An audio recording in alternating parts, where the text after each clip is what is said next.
man ang atong ngalan, Brad? Different kanido. Ako si Gilbert Sailoon. Ako si RJ Rude. Unsa ka na kadugay bilang adorer sa Adorasyon Nocturna Pilipina? 5 ka bulan na street na nakong gibilan.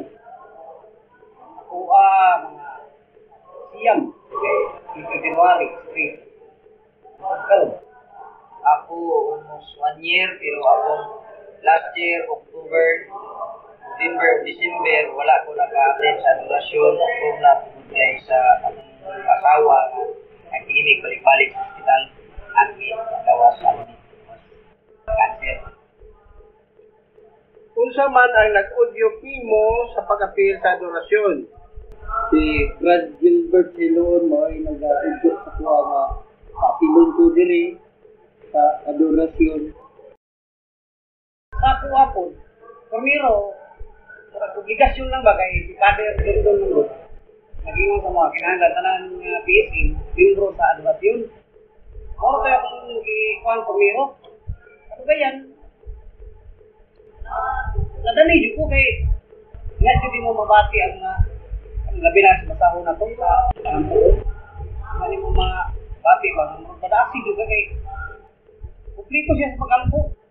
Okay, murag pagkita na ko kada bulan mo itong akong usahay mo ko, ubus ka na yun, usahay mo bulan, kamingaw po ito tingingawan sa kasada mo, nagdala na ko si Kanyido. Nagdala niya, kapito niya na ako siya, basit pag aksyon na siya katulog, kapito niya na ako siya, kaya usahay, di ko na magawa ng oras. Alos amin gikan ito.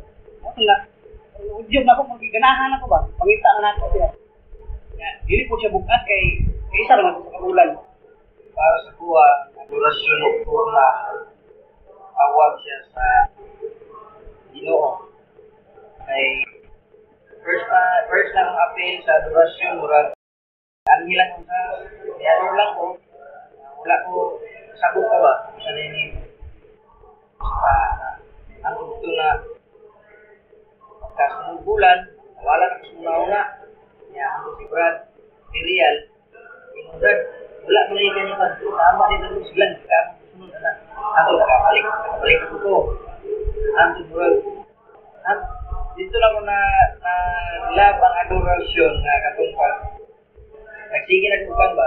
Kurang mabal, marito lang talaga sa muna-huna na kanina adorasyon. Dahil kukan na sa kasing first Saturday of the month na yun. Sige, may kita ni Brother Real sa trabahoan. Brad, DJ na rin.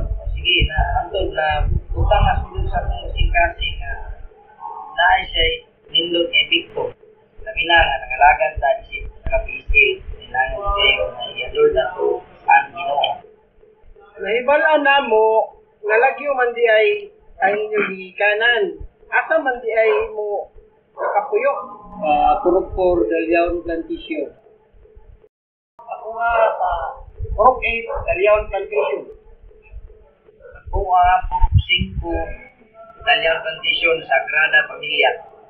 Mga unsa ka lagyo man na sa atong parokya?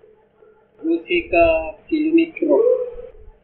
Ako nga po, mga 17 kilometers gikan rin sa parokya.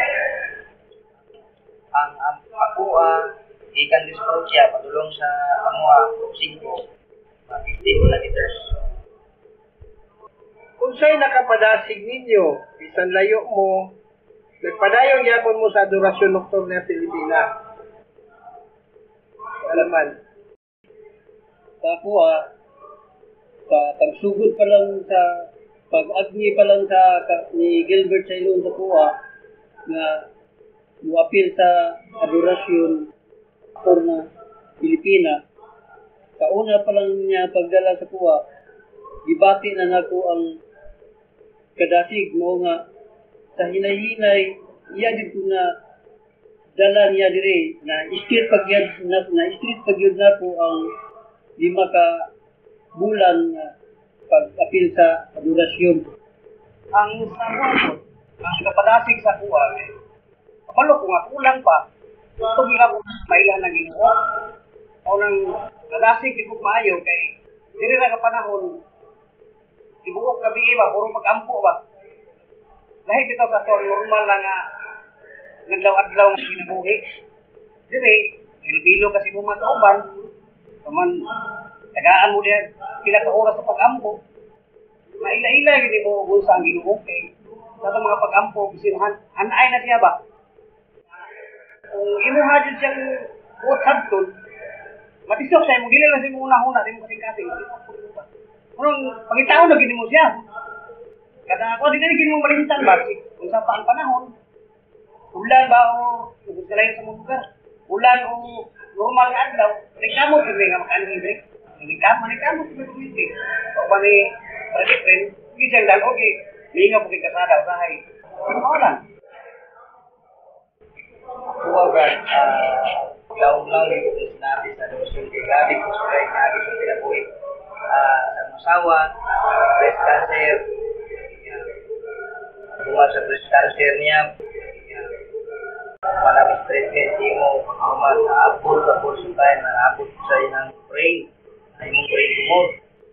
Napiran, last June 2022, napirahan sa breast. November 23, nabalik ako nag-admit. Kaya yung atake siya ba, seizure, sa yung tumor sa ulo. Atake siya sa yung brain, tumor ato, ganay. December 30, nakamatas, tulog, nakamatas siya, February 2. Ako yung ipangayas sa Ginoo nga, katong masahon na to sa adorasyon, narang sa balay, mautong ginaampo yun. Balikag, bangon, umusama ba, paralyze na yung lawas. Motor, tirato, nakabangon siya, yan ang yung mga suod, mga dalawang sa hospital.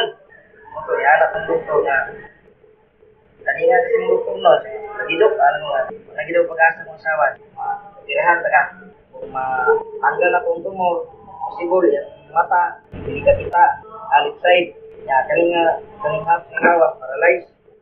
Pero ako yung ito sa Ginoo ko naman yung ang Ginoo di. Sige, sugal mi sa pagkakira niya.